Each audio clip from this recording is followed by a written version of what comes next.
Leetcode daily challenge. It is a medium problem today. 1015, smallest integer divisible by k. We are looking for some number consists only digits 1 and it is divisible by k.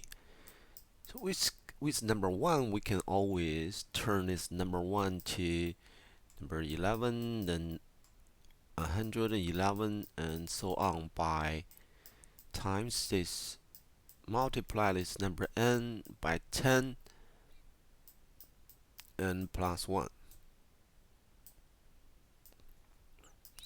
So if we keep doing this, at some point we're gonna find the number we are looking for, which is divisible by k. But the question is, when do we stop?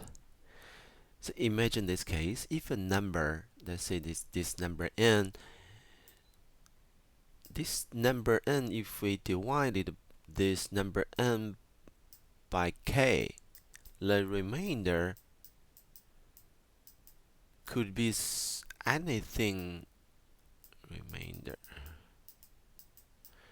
Could anything between 0, 1, 2, blah blah blah till k minus 1.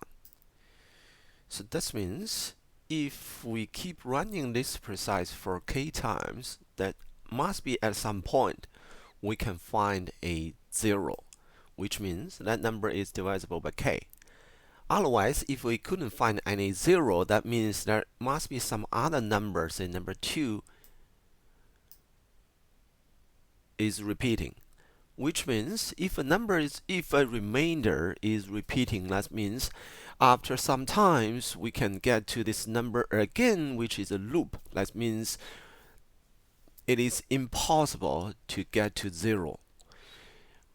But anyway, for this, the point is the most number of run for this problem is k. So we don't have to run this loop more than k times.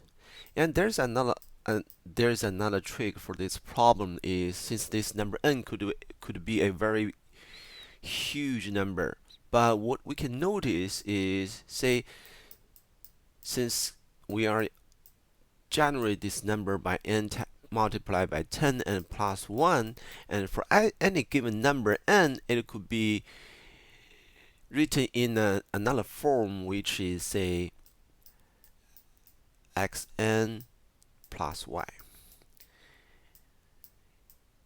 And if this number times 10 plus 1, we can notice that it is the same output. So we divided this original number by k, or we divided this remainder, which is the y here, by k, is the same thing. The point is, to make it easy for this huge number, we can use the remainder instead of the number itself. These are the 3 key points for this problem. So we can solve it.